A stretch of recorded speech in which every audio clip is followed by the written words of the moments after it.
Hello hi everyone. ఈరోజు రామాయణంలోని సుందరాకాండలో ఒక చిన్న సంఘటనని గుర్తు చేస్తున్నా. ఏంటంటే వానరసేన సీతమ్మ వారిని వెతుక్కుంటూ సముద్రం వద్దకు చేరుకుంది. లంకను చేరుకోవాలంటే ఈ సముద్రాలని దాటాలి. అయితే నిశ్చల స్థితిలో హనుమంతుడు నిలబడి ఉన్నాడు.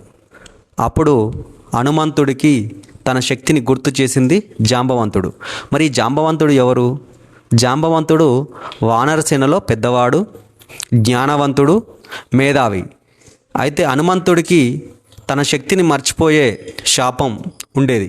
ఆ శాపం ఎలా వచ్చిందంటే, హనుమంతుడు తన చిన్న వయసులోనే సూర్యుడిని పండు అనుకొని సూర్యుని దగ్గరికే వెళ్ళిపోయాడు. ఇలా ఋషులను, దేవతలను ఆట పట్టించేవాడు. అందుకోసం ఋషులు హనుమంతుడికి ఒక శాపం ఇచ్చారు. ఏంటంటే అది, నీ శక్తిని నీకు వేరే ఎవరైనా గుర్తు చేస్తే తప్ప నీకు ఆ శక్తి గుర్తు రాదు అని ఒక శాపం ఉండేది. అందుకోసం హనుమంతుడు పెరిగే క్రమంలో తన శక్తిని మర్చిపోతాడు.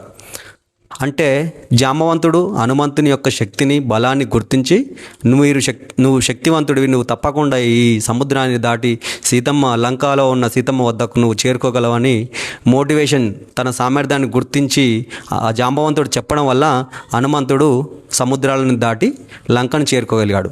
అలాగే ప్రతి ఒక్కరిలో, నీలో కూడా ఏదో తెలియని దాగి ఉన్న సామర్థ్యం, శక్తి ఉంటుంది.